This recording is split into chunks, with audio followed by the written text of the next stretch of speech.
Welcome students, good morning. कैसे हैं सभी लोग?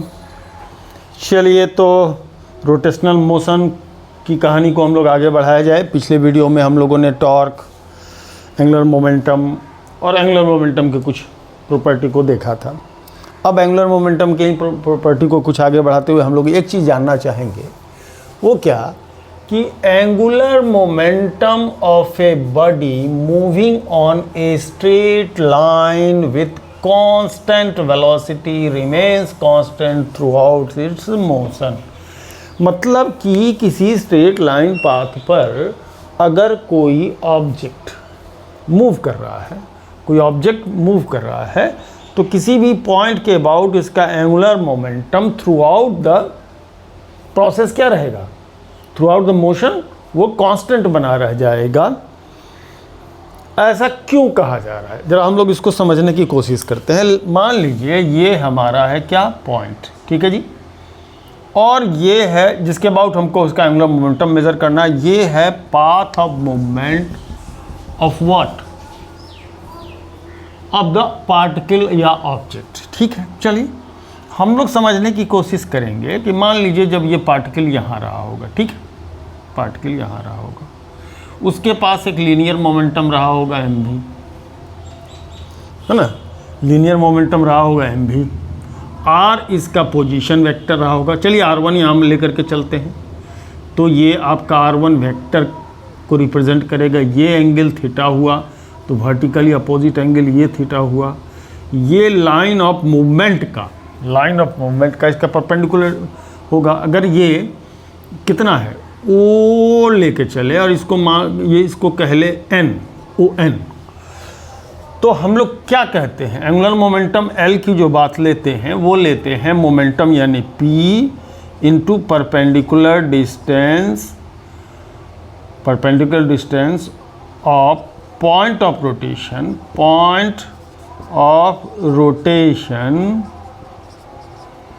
टू लाइन ऑफ मूवमेंट या line of action. Line of movement की बात करें तो एक बात जरा देखिए, देखने वाली बात क्या है, P यानी कि mv, और ये कितना होगा, R1 है तो ये चीज़ कितना होगा, ये R1 है तो ये आपका R1 साइन थीटा 1 कह लीजिए, चलिए 1 कह लीजिए, तो R1 साइन थीटा 1 ON के बराबर होगा। ये होगा तो R1 साइन थीटा 1, लेकिन होगा कितना, ON के बराबर। अब जरा सा इसी पार्ट को मान लीजिए मोशन ये अब मूव करता हुआ अब यहाँ पहुँच गया। अब जरा सा यहाँ से इसको देखिए, करेक्ट, ये अगर R2 पोजीशन बन रहा हो, ठीक, ये अभी इसके वेलोसिटी में तो कोई चेंज नहीं होना है अकॉर्डिंग टू द कंडीशन तो यही कह रहा है ना कि इसकी वेलोसिटी अनचेंज रहे। ये R2 कहलाएगा, पोजीशन तो चेंज हो गया, ठीक है। अब इसको थीटा टू कह लीजिए, तो इस यहाँ पर जो मोमेंटम बनेगा, एंगुलर मोमेंटम बनेगा, उसको हम लोग कह लेंगे क्या, P इंटू ये बन गया ये ट्रायंगल, है ना, तो R2 साइन थीटा 2, ये R2 साइन थीटा 2 क्या हो जाएगा, ये ट्रायंगल में देखिए तो ON के बराबर हो जाएगा, यानी P यानी MV इंटू क्या हो जाएगा, ON के बराबर हो जाएगा। तो चाहे पॉइंट यहाँ रहे या इधर रहे, अगर लाइन ऑफ मूवमेंट का पॉइंट ऑफ रोटेशन से, चूंकि डिस्टेंस इसका फिक्स्ड हो जा रहा है, डिस्टेंस क्या हो जा रहा है, फिक्स्ड हो जा रहा है, ऐसे सिचुएशन में क्या होगा ये कि हमारा angular momentum about this point या अबाउट एनी पॉइंट, कोई भी दूसरा पॉइंट भी ले लिया जाए तो भी कहानी यही होगी। क्योंकि फिक्स्ड पॉइंट अगर जैसे ही आपने लिया तो उसका इस लाइन ऑफ मूवमेंट से एक फिक्स डिस्टेंस हो जाएगा। अगर ये फिक्स डिस्टेंस में कोई चेंज नहीं हो रहा हो तब उसके एंगुलर मोमेंटम में कोई चेंज नहीं होगा, करेक्ट। तो ये एक फैक्ट है जो बहुत जगह पर क्या कर पाएंगे, हम लोग अप्लाई कर पाएंगे। चलिए एक दूसरा फैक्ट देख लेते हैं कपल से रिलेटेड, ओके।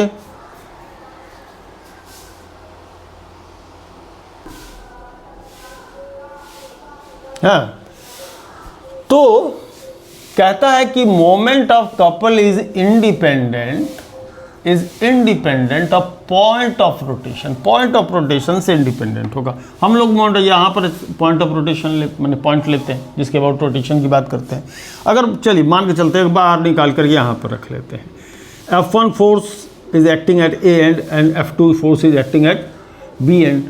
चलिए F2 अपवर्ड डायरेक्शन में, F1 डाउनवर्ड डायरेक्शन में, तो जाहिर सी बात है एक को प्लस फोर्स कहेंगे तो दूसरे को क्या कह लेंगे, माइनस फोर्स कह लेंगे। ठीक है, एक को प्लस कहेंगे तो दूसरे को माइनस कह पाएंगे। R1 पोजीशन F1 का है, R2 पोजीशन F2 का है। अब इसके अबाउट जो मोमेंट निकालना है इस कपल का, तो क्या कर पाएंगे, क्या हो जाएगा?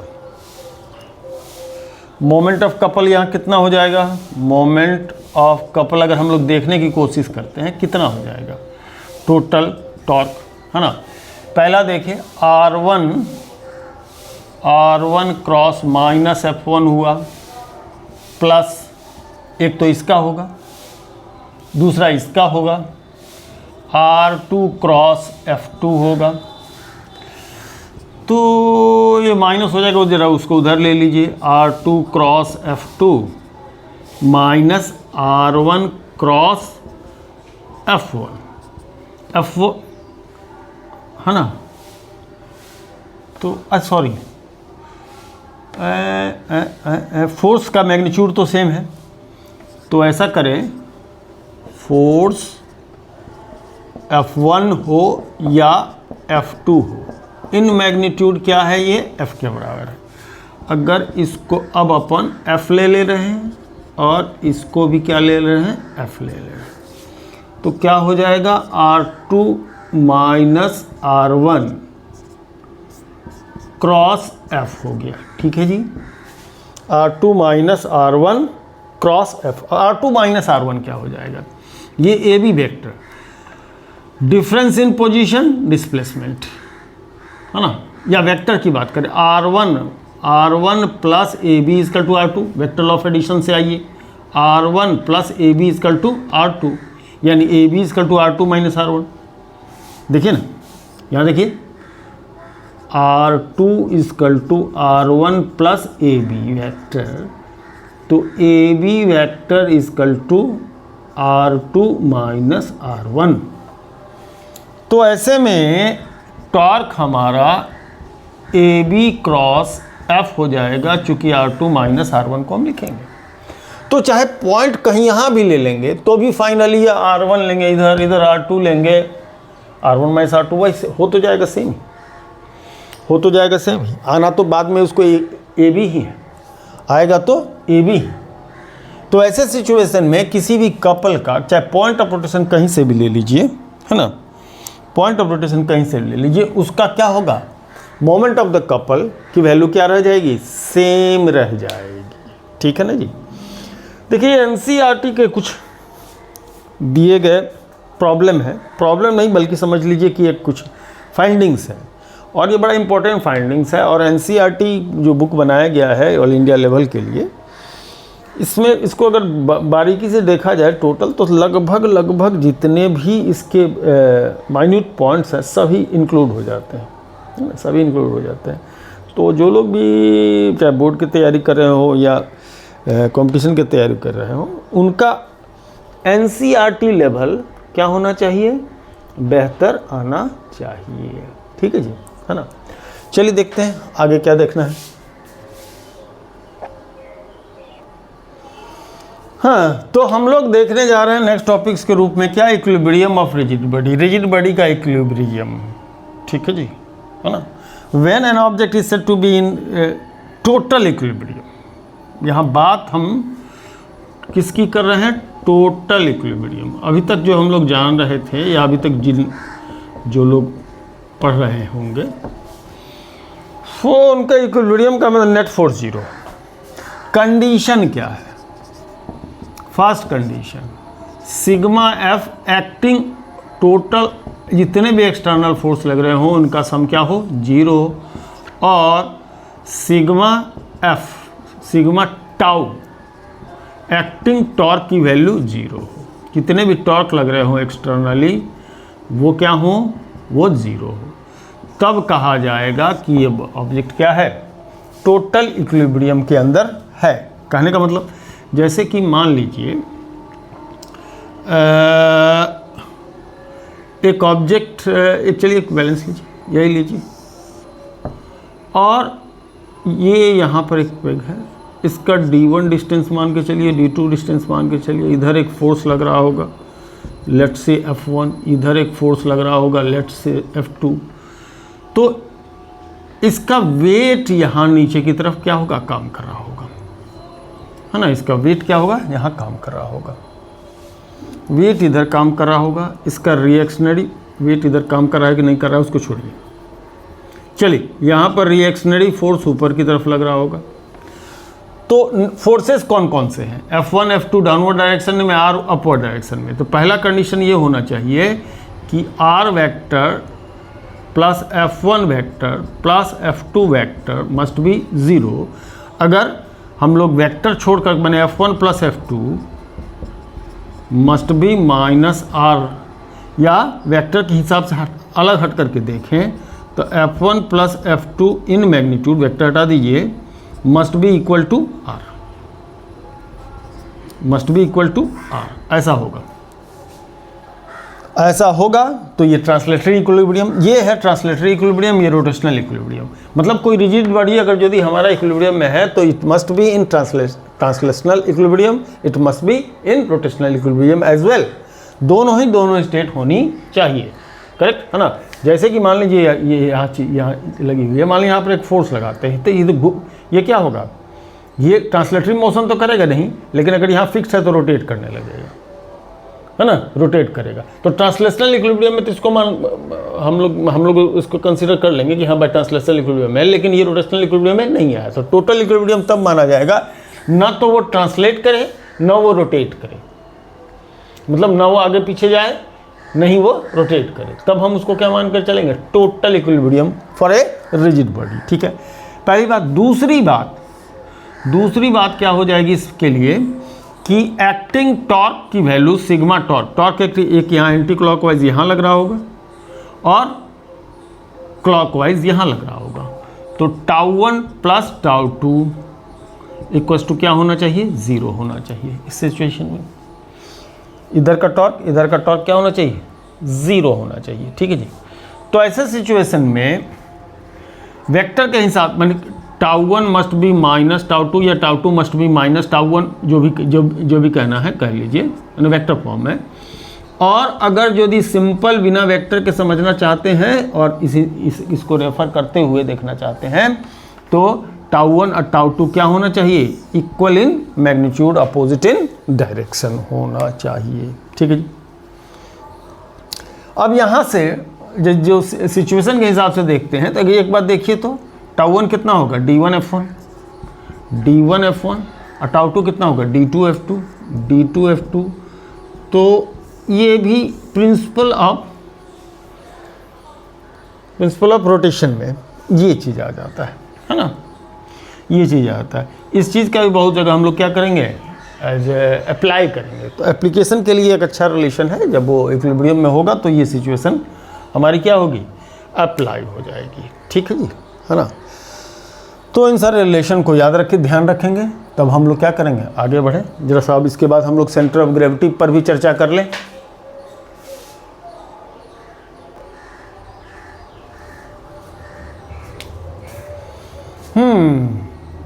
The point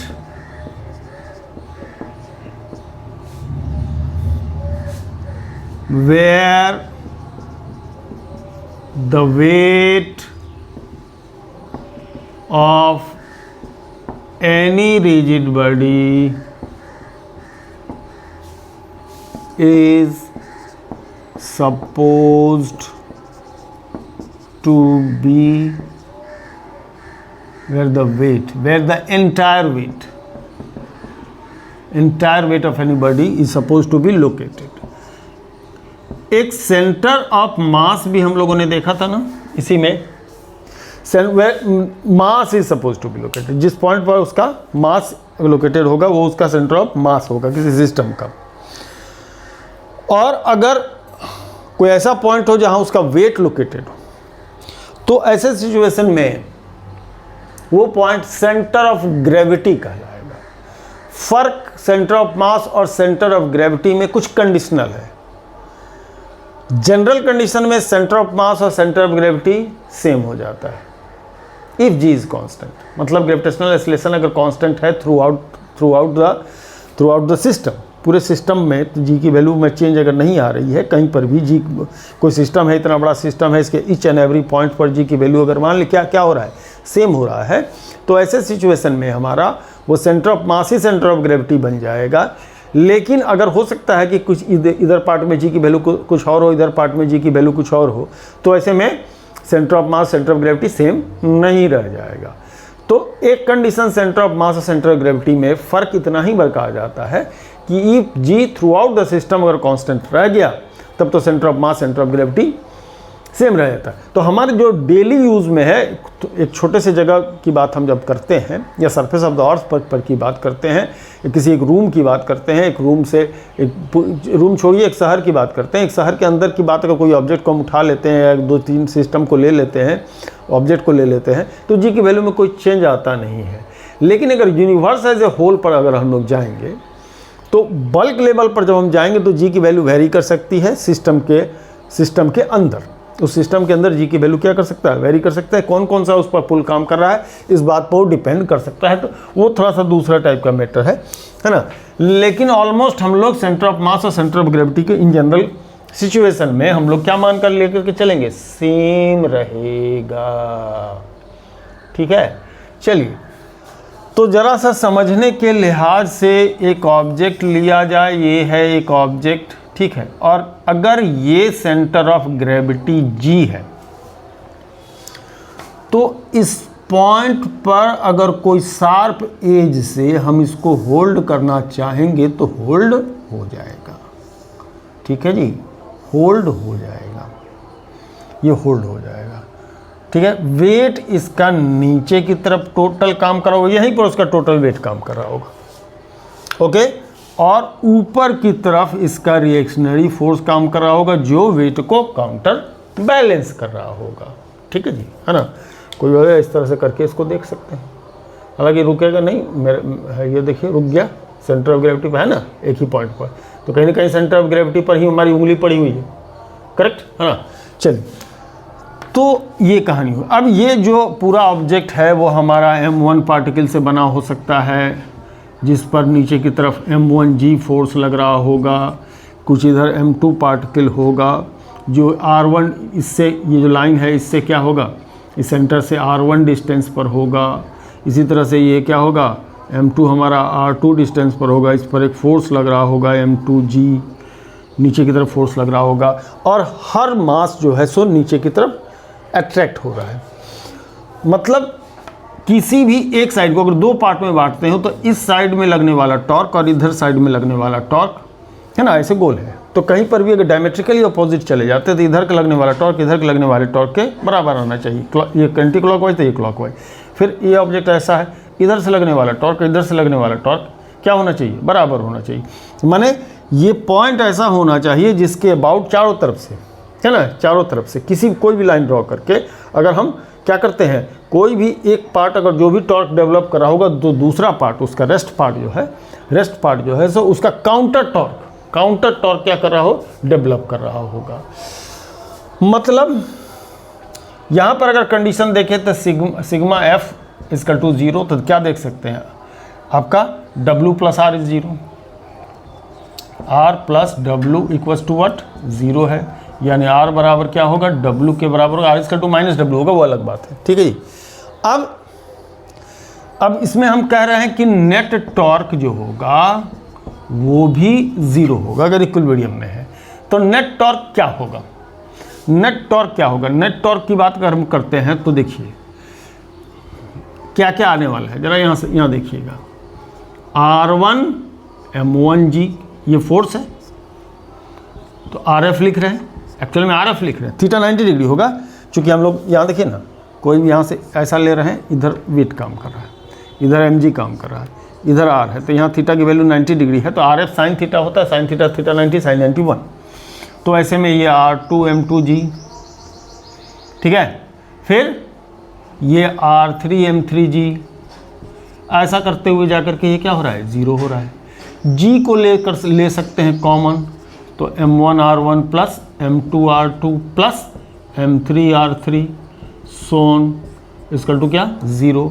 यानी देखा जाए तो M1R1 plus M2R2 plus M3R3 plus ऐसा करते हुए क्या हो जा रहा है, 0। जी कांस्टेंट है, यहीं पर फर्क आ जा रहा है क्या, जी कांस्टेंट होगा तभी निकल पाएगा, अदरवाइज ये जी यहाँ से नहीं निकल पाता। यानी कि इस केस में क्या हो जाए, जो हम केस कंसीडर कर रहे हैं उसमें जी कांस्टेंट ले रहे हैं, centre of mass centre of gravity क्या हो जाएगा, सेम हो जाएगा। यानी कि sigma M R is equal to 0 होगा। पैरेलल एक्सिस थ्योरम में हमने ये प्रॉपर्टी क्या किया था, अप्लाई किया था। अगर पैरेलल एक्सिस थ्योरम को जो प्रूफ करने के लिए हम लिए थे उसमें ये बात आई थी कि सिग्मा एम आर की वैल्यू क्या होती है, 0 होती है। तो ये बात हमारा क्या है, यहाँ से निकल के इसको मोमेंट ऑफ मोमेंटा कहते हैं, एक टर्म बोलते हैं moment of momenta. Sigma M R को कहते हैं मोमेंट ऑफ मोमेंटा। तो अगर सेंटर ऑफ ग्रेविटी के अबाउट मोमेंट ऑफ मोमेंटा क्या होता है, 0 होता है। ठीक है, बाकी अगर किसी और नाम से जानते हो तो हमको नहीं पता है, लेकिन हमको एक जगह मिला था, इसको कहते हैं सिग्मा एम आर को मोमेंट ऑफ मोमेंटम। ठीक है, तो जो मिला था उसको हम बांट लेते हैं। हाँ, सेंटर ऑफ ग्रेविटी निकालने का जो तरीका है किसी भी इरेगुलर फिगर का, वो भी थोड़ा सा चर्चा कर देते हैं आप लोगों के साथ में।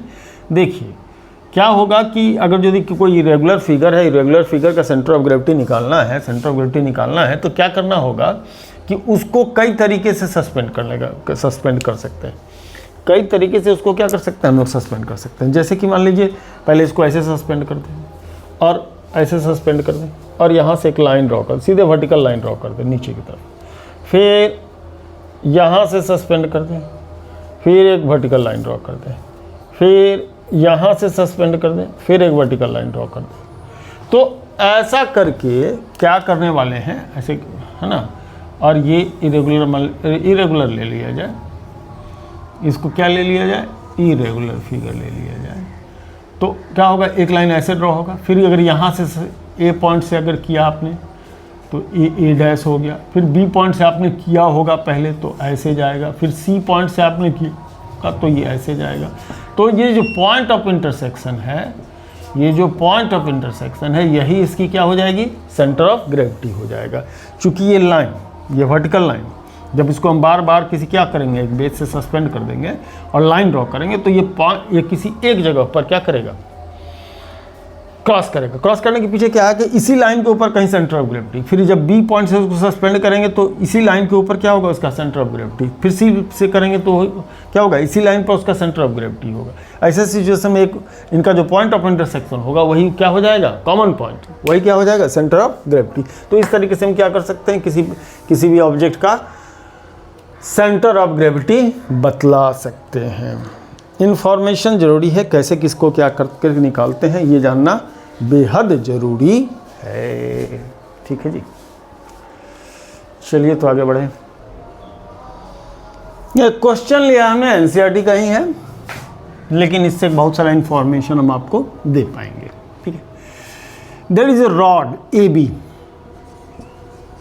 ऑफ लेंथ 70 सेंटीमीटर, ये पूरा का पूरा 70 सेंटीमीटर है, होमोजीनियस है, यूनिफॉर्म मास डिस्ट्रीब्यूशन है और इसका वेट जो है वो 4 kg है। Correct, balanced on 2 knife edges K1 and K2, K1 और K2 पर है। ठीक है, ओके है ना। तो K1 K2 पर बैलेंस्ड है। और इसके साथ जोड़ रहा है कि another mass W1 of 6 kg 30 centimetre from the one and मतलब ए से पी तक वो 30 सेंटीमीटर है। ठीक, ओके। और कह रहा है कि 2 नाइफ एजेस पर रखे हुए हैं जो एंड से 10 सेंटीमीटर के डिस्टेंस पर है। मतलब कहना चाहता है कि AK1 is 10 centimetre and BK2 is what, 10 centimetre. ये दोनों यहाँ से यहाँ 10 सेंटीमीटर, यहाँ से यहाँ 10 centimetre. Okay, is in equilibrium और इक्विलिब्रियम में है। Then what are the reactionary forces on the knife edges, knife edges पर कितना रिएक्शनरी फोर्स काम कर रहा है, K1 पर कितना, K2 पर कितना रिएक्शनरी फोर्स काम कर रहा है, ये अपने को क्या करना है, निकालना है। ठीक, ओके। तो सबसे पहला जो काम हम लोग करेंगे, हम लोग एक पॉइंट ऑफ रोटेशन को चूज करेंगे अपनी इच्छा से, जहां भी मन करे। चूंकि इक्विलिब्रियम में है तो हर पॉइंट के अबाउट ये इक्विलिब्रियम में रहेगा। तो कन्वीनियंस किस बात में होगा कि जितने भी पॉइंट्स यहाँ दिख रहे हैं, या तो K1 दिख रहा है, या P दिख रहा है, या G दिख रहा है, या K2 दिख रहा है, किसी एक को चूज कर लिया जाए। सिंप्लिसिटी उससे ये होगी कि एक टॉर्क की वैल्यू हमको 0 मिल जाएगा, है ना।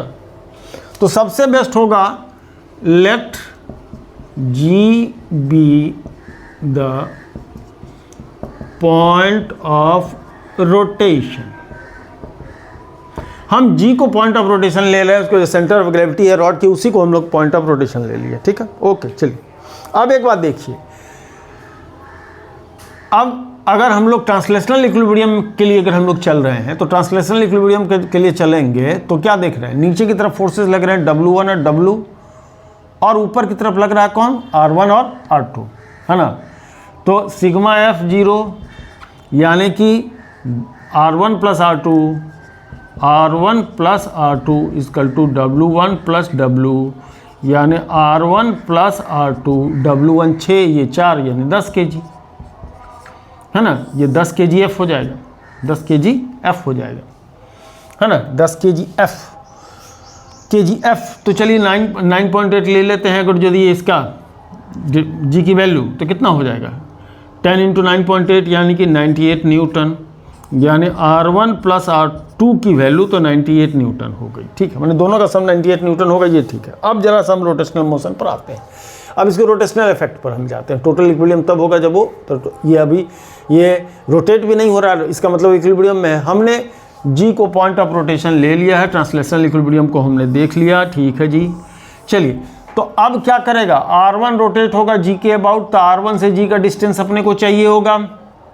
तो बताएं R1 G कितना, इसलिए स्पेस छोड़े थे। R1 से G का डिस्टेंस कितना होगा, अगर ये मिड पॉइंट है, सेंटर ऑफ ग्रेविटी है, तो ये 70 सेंटीमीटर टोटल लेंथ है, तो 35 सेंटीमीटर इसमें से काट दीजिए तो 25 centimetre, 25 centimetre R1 G 25 centimetre, इतना ही होगा R2 G भी। ठीक है, अब जरा से कह रहा है कि P पॉइंट की बात करते हैं, तो P से G का डिस्टेंस कितना होगा, तो ये कह रहा है कि एक किसी एंड से 30 सेंटीमीटर पर है, तो किसी एंड से 30 सेंटीमीटर पर है। इसका मतलब ये हुआ कि सेंटर से ये 5 सेंटीमीटर पर है, यानी कि P से G का डिस्टेंस ये 5 सेंटीमीटर का है। चूँकि एंड से G की डिस्टेंस 35 सेंटीमीटर है, तो ऐसे में एंड से ये 30 सेंटीमीटर पर है, तो इन दोनों के बीच का डिफरेंस कितने का आएगा, 5 सेंटीमीटर का आएगा। ठीक है, तो हम जरा सा आर्म हमने निकाल लिया। अब देखिए कौन कौन सा टॉर्क है ना। ये तो कहानी ख़त्म हो गई, इसकी तो कहानी, चूँकि इसको हमने क्या ले लिया है, पॉइंट ऑफ रोटेशन ले लिया है, तो इसकी कहानी तो ख़त्म हो गई, इसका टॉर्क तो देखने की जरूरत नहीं। अब ये अगर इधर ऐसे आएगा तो इस पॉइंट के अबाउट अगर रोटेट करना चाहता है तो ये टॉर्क कैसा होगा, एंटी क्लॉकवाइज। R2 की बात करते हैं तो R2 अगर इस पॉइंट के अबाउट घूमेगा, ये भी एंटी क्लॉकवाइज। ठीक है, R1 की बात करते हैं, R1 अगर इसके अबाउट घूमना चाहेगा तो ये क्या हो गया, क्लॉकवाइज। तो दो एंटी क्लॉकवाइज है, एक W1 का, एक R2 का, और R1 के लिए ये के साथ ये क्या है, क्लॉकवाइज है। ठीक है, तो अब हम लोग करें कि नेट टॉर्क इज 0, तो स्टार्ट करते हैं इससे। तो या तो इन दोनों, अगर इसको प्लस लेते हैं तो इन दोनों को माइनस लेना पड़ेगा, मतलब R1 के कारण अगर प्लस लेते हैं तो इन दोनों को माइनस करना पड़ेगा, या इसको माइनस लेते हैं इन दोनों को प्लस करना पड़ेगा। तो क्या लिखते हैं, चलिए इसको माइनस ही कर लेते हैं, माइनस R1G K1G लिखें। R1 तो रिएक्शनरी फोर्स है, K1 से डिस्टेंस है ना, K1G, R1G नहीं भैया, K1G लिखिए। R1 तो रिएक्शनरी फोर्स ले रहे हैं, K2G, K1 से ना डिस्टेंस लेंगे, है ना, minus K1G into R1 plus ये W1 मतलब 6F, या 6G जो बोल लें, है ना, 6G कितना प्लस में, तो PG प्लस ये कितना डिस्टेंस है, K2G into what, R2 equals to 0। ठीक, ओके। तो 10 ले लें, चले 9.8 ले जाते, जो होगा वो देखा जाएगा। अब ये चीज़ आपका K1G कितना है, K1 25 सेंटीमीटर है, 25 सेंटीमीटर, इसको 25 लिखिए, माइनस 25 R1 प्लस P से G का क्या है 5, तो 5 है ना, 5। आप सोच रहे होंगे कि सेंटीमीटर को मीटर वगैरह में नहीं कन्वर्ट करें, कोई ज़रूरत ही नहीं, बाद में 0 होने वाला है तो यूनिट हमारा कहानी ख़त्म कर देगा। यूनिट से मतलब नहीं है, ये कोफिशिएंट बन जाएंगे, 25, 5 और 25 ये सब कोफिशिएंट बन जाएगा। तो 5 इंटू 6G, चूँकि PG की वैल्यू 5 सेंटीमीटर है, K2G ये भी 25 है, इसका टू कितना 0, 5 6 30, तो R2 माइनस R1 इधर ले जाइए, R1 माइनस R2, इसको सॉल्व कीजिएगा, R1 देखिए उधर ले जाइए, प्लस 25 R1 माइनस 25 R2, इसका टू ये प्लस रह जाएगा, है ना, प्लस रह जाएगा, 5 6 30G, 5 6 30G, तो ये 25 कॉमन आ करके R1 माइनस R2 30/25G। चलो समझाने के लिहाज से मैं G की वैल्यू 10 ले लेता हूँ, कैलकुलेशन ईजी हो जाएगा, तो कैलकुलेशन ईजी हो जाएगा। 9 पॉइंट लेके करने की जरूरत होगी तो करिएगा। ये हो गया आपका 5 5 30, 6/5 हो गया, इंटू G की वैल्यू 10 ले ले, तो R1 माइनस R2 जो हो जाएगा 5 × 10 30 हो जाएगा, है ना। G की वैल्यू हमने 10 ले लिया कैलकुलेशन की सिंप्लिसिटी के लिए, 9.8 भी लेके कर सकते थे, लेकिन थोड़ा कैलकुलेशन डिफ़िकल्ट हो जाता है, ठीक है। तो R1 minus R2 30, R1 plus R2 100, ठीक है, न्यूटन।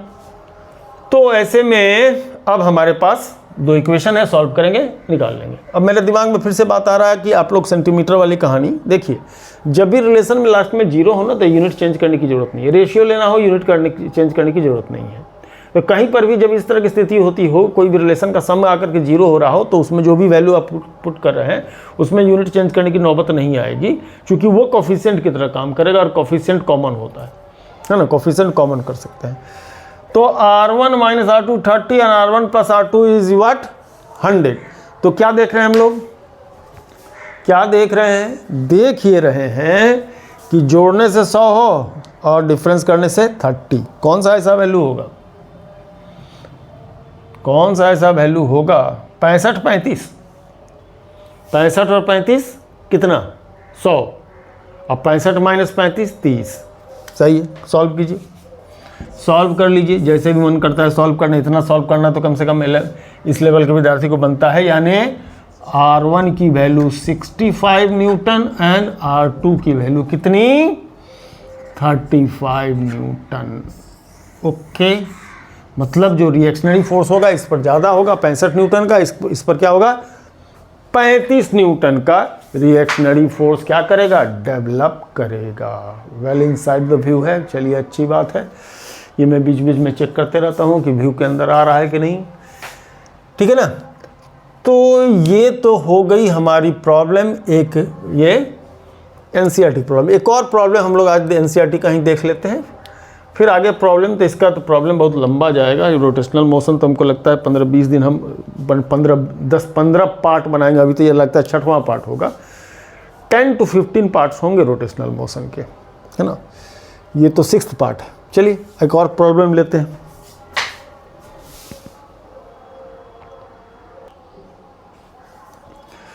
नेक्स्ट क्वेश्चन एनसीईआरटी का ही है, जो लोग एनसीईआरटी पढ़ रहे होंगे उसको देख रहे होंगे, एग्जाम्पल का ही क्वेश्चन है। एक दीवार है, ये आपका दीवार है, ठीक है जी, और ये फर्श है।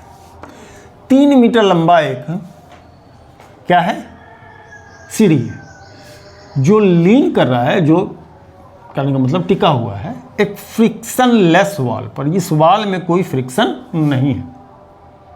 ओके, सरफेस में है, नीचे में है, इसमें नहीं। ठीक, कह रहा है कि इसका वेट जो है, इसके खुद का वेट ऑफ द लैडर जो है वो आपका 20 kg का है, 20 kg का है। कह रहा है कि तो पूछ ये रहा है हमसे कि जिस पॉइंट पर यहाँ पर ये होगा, चलिए इसका नाम ए पॉइंट देते हैं, इसका नाम बी पॉइंट देते हैं। इस लाइन को तो हम लोग ले रहे हैं क्या, एक्स डैश ना, इसको सी पॉइंट ले लेते हैं। ठीक है, ओके। तो कह रहा है कि जिस पॉइंट पर फर्श पर ये है वहाँ पर टोटल रिएक्शनरी फोर्स कितना है, टोटल रिएक्शनरी फोर्स कितना होगा। ठीक, चलिए, तो यहाँ पर कितने का टोटल रिएक्शन आएगा इसको जानने के लिए हम लोग पहले समझे। अगर ये ए बी है, 3 मीटर है, तो 1.5 मीटर पर कहीं ना कहीं इसकी सेंटर ऑफ ग्रेविटी होगी। ये लाइन ऑफ एक्शन होगा इसके वेट का, है ना, वेट ऑफ द लैडर की, एल लगाए नहीं, वेट लैडर का। ठीक है, ये 1 मीटर है, ये 3 मीटर है। अगर यदि हम लोग मैथमेटिक्स से पाइथागोरस लगा करके निकाले तो 3 square minus 1 square under root 3 square minus 1 square 9 minus 1 8 का मतलब हो गया रूट अंडर 8 का मतलब 4 इंटू 2 2 रूट 2, इसकी वैल्यू बनती है 2 रूट 2। ठीक, ओके। और क्या क्या क्या काम कर रहा है, देखिए जब ये इस पर लीन कर रहा है तो यहाँ पर एक रिएक्शनरी फोर्स काम कर रहा होगा। कौन सा, वाल का, ये वाल का रिएक्शन इधर काम कर रहा होगा। ठीक, और दूसरा बात, यहाँ पर जब ये है तो ये पीछे की तरफ खिसकना चाहेगा, लेकिन इसमें अगर फ्रिक्शन नहीं होता तो खिसक ही जाता, तब तो रेस्ट में आने की कोई चांस ही नहीं है। इसमें फ्रिक्शन नहीं है, नहीं है, चलेगा। लेकिन अगर यहाँ फ्रिक्शन नहीं मिले तो सीढ़ी पर कोई चढ़ नहीं पाएगा, सीढ़ी गिर जाएगी, सीढ़ी गिर जाएगी। तो फ्रिक्शन ये पीछे की तरफ जान रहा हो तो फोर्स ऑफ फ्रिक्शन इसको क्या कर रहा होगा, इस तरफ इधर लग रहा होगा। ये जब जैसे ही है ना ऐसा इधर जाना चाहिए, तो फोर्स ऑफ फ्रिक्शन क्या कर रहा होगा, इसके मोशन को अपोज कर रहा होगा, जिसके कारण ये क्या होगा इधर, तो फोर्स ऑफ फ्रिक्शन इधर काम कर रहा है। अच्छा, जब ये इधर इस पर रेस्ट है तो normal reaction of the floor भी तो आएगा, normal reaction of the floor है ना, एफएल। चलिए, तो यहाँ पर अब 2 फोर्सेस लग रहे हैं, एक फोर्स ऑफ फ्रिक्शन, एक normal reaction of the floor, 2 लग रहा है। ठीक है, और पूछा ये गया है कि टोटल फोर्स, इसका रिएक्शनरी फोर्स कितना लग रहा होगा, टोटल कितना रिएक्शन दे रहा होगा। रिएक्शन सिर्फ नॉर्मल रिएक्शन ही नहीं, प्लस फोर्स ऑफ फ्रिक्शन के कारण भी तो रिएक्शन हो रहा है, तो टोटल रिएक्शन कितना, फोर्स ऑफ रिएक्शन तो या फ्रिक्शन क्या है, ये भी तो रिएक्शन है। आप उधर जाना चाह रहे थे तो रिएक्ट कर रहा था, फ्रिक्शन वहाँ रिएक्ट कर रहा था, तो टोटल रिएक्शनरी फोर्स यहाँ पता करना है।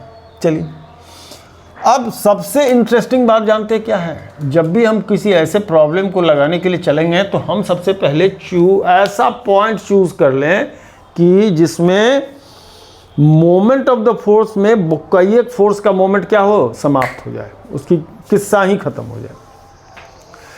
तो ऐसे में किस्सा खत्म करने के लिए देखिए तो किस पॉइंट पर ज़्यादा फोर्सेस लग रहे हैं, तो ये पॉइंट पर क्या लग रहा है, ज़्यादा फोर्स लग रहा है। कौन, एक फ्लोर का रिएक्शनरी फोर्स ऑफ फ्रिक्शन लग रहा है, एक वेट लग रहा है, एक वॉल का रिएक्शनरी फोर्स लग रहा है, वॉल का नॉर्मल रिएक्शन लग रहा है।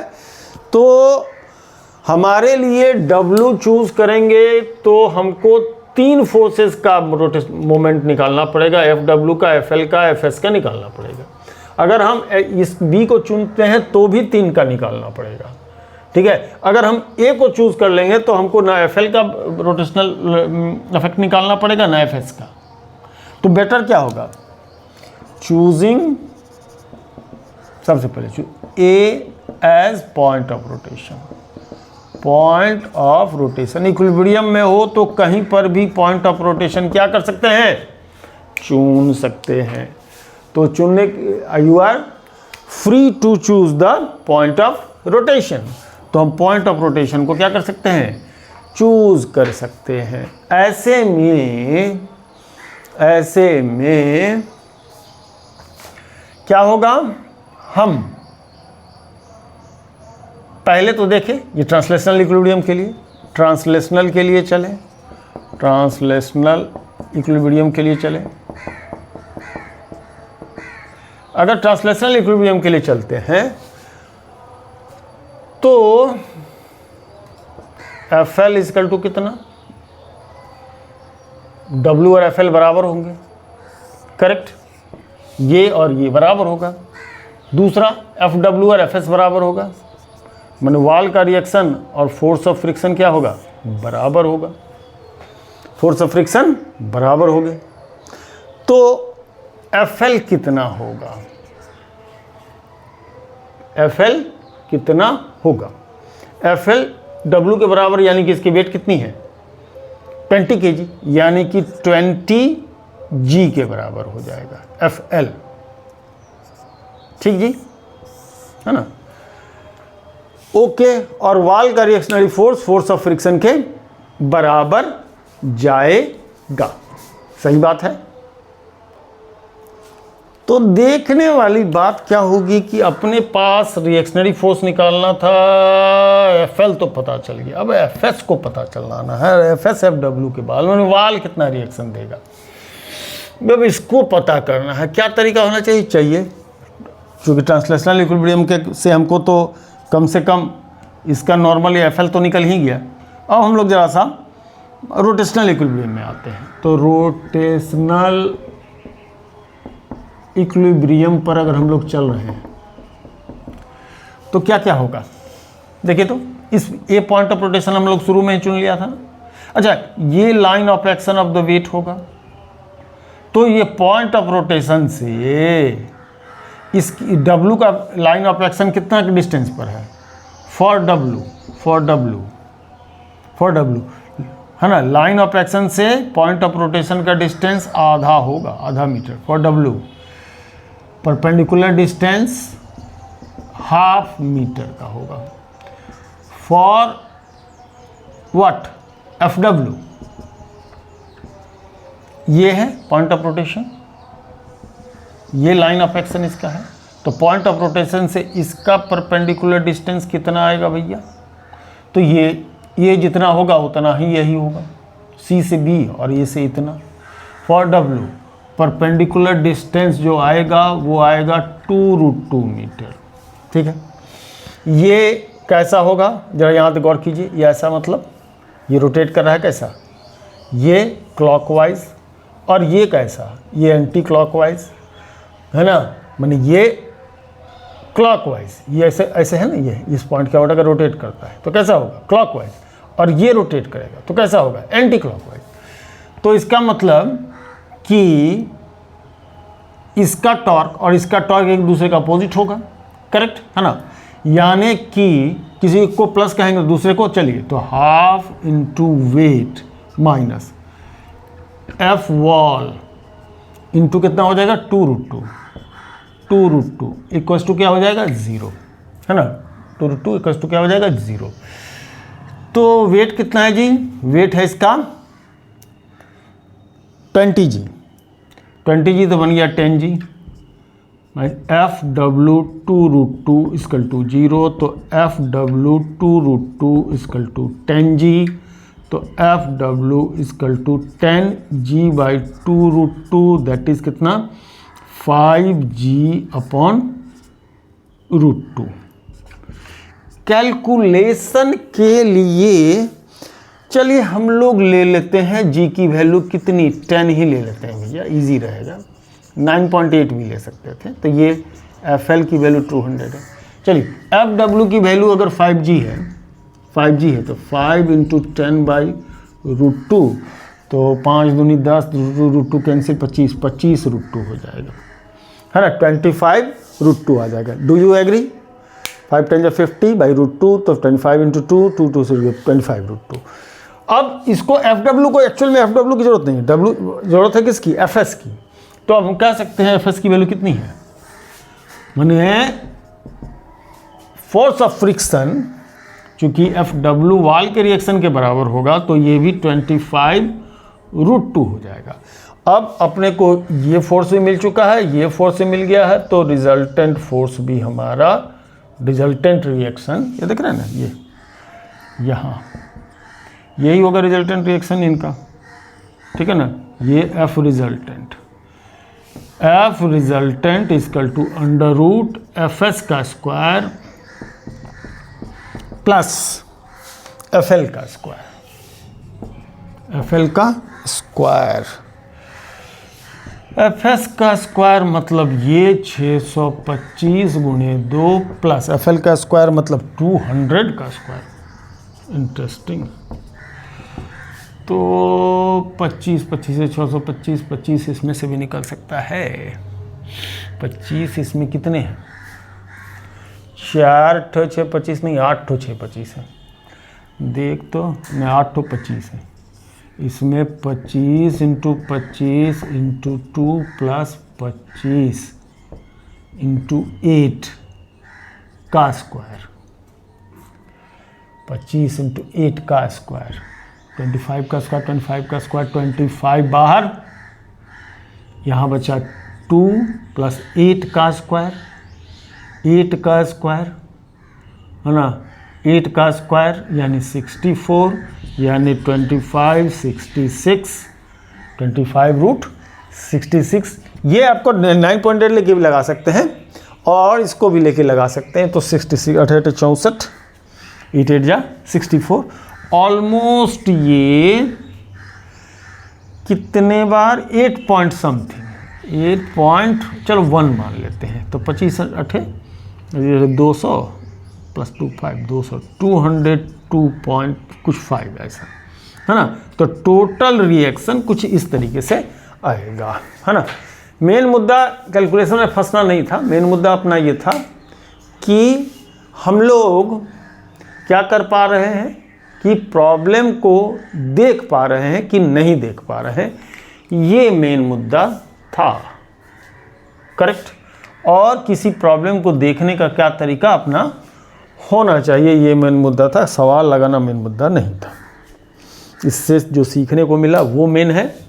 चलिए, तो ये तो हो गई इसकी बात। अभी तो पूरा सागर ढूंढना बाकी है। अभी तो कुछ कंकड़ पत्थर हम लोग निकाल पाए हैं, पूरा सागर मथना ज़रूरी है। अभी तो बहुत कुछ है इसके अंदर रोटेशनल मोशन में। और रोटेशनल मोशन पर अगर कमांड अपन लोग करेंगे तो इसका मतलब इस पर कमांड करने के लिए पीछे जितने भी अब तक हम लोग पढ़ करके आए हैं, चाहे वेक्टर पढ़े हो, 1 डायमेंशनल मोशन पढ़े हो, 2 डायमेंशनल मोशन पढ़ा हो हम लोगों ने, या फिर हमने लॉज ऑफ मोशन देखा है, या कंजर्वेशन ऑफ मोमेंटम, जो कुछ भी हम लोगों ने देखा है सबका टेस्ट सब एक बार रिव्यू हो जाता है किसमें, रोटेशनल मोशन में आकर के। तो इस यूनिट पर कमांड बहुत ज़रूरी है बोर्ड के एग्ज़ाम पॉइंट ऑफ व्यू से और कंपटीशन के हिसाब से। तो 2 क्वेश्चन रहते हैं रोटेशनल मोशन से रिलेटेड। ठीक है जी। चलिए, तो नेक्स्ट पार्ट हम लोग देखेंगे बाद में। आज की कहानी ख़त्म की जाए। धन्यवाद।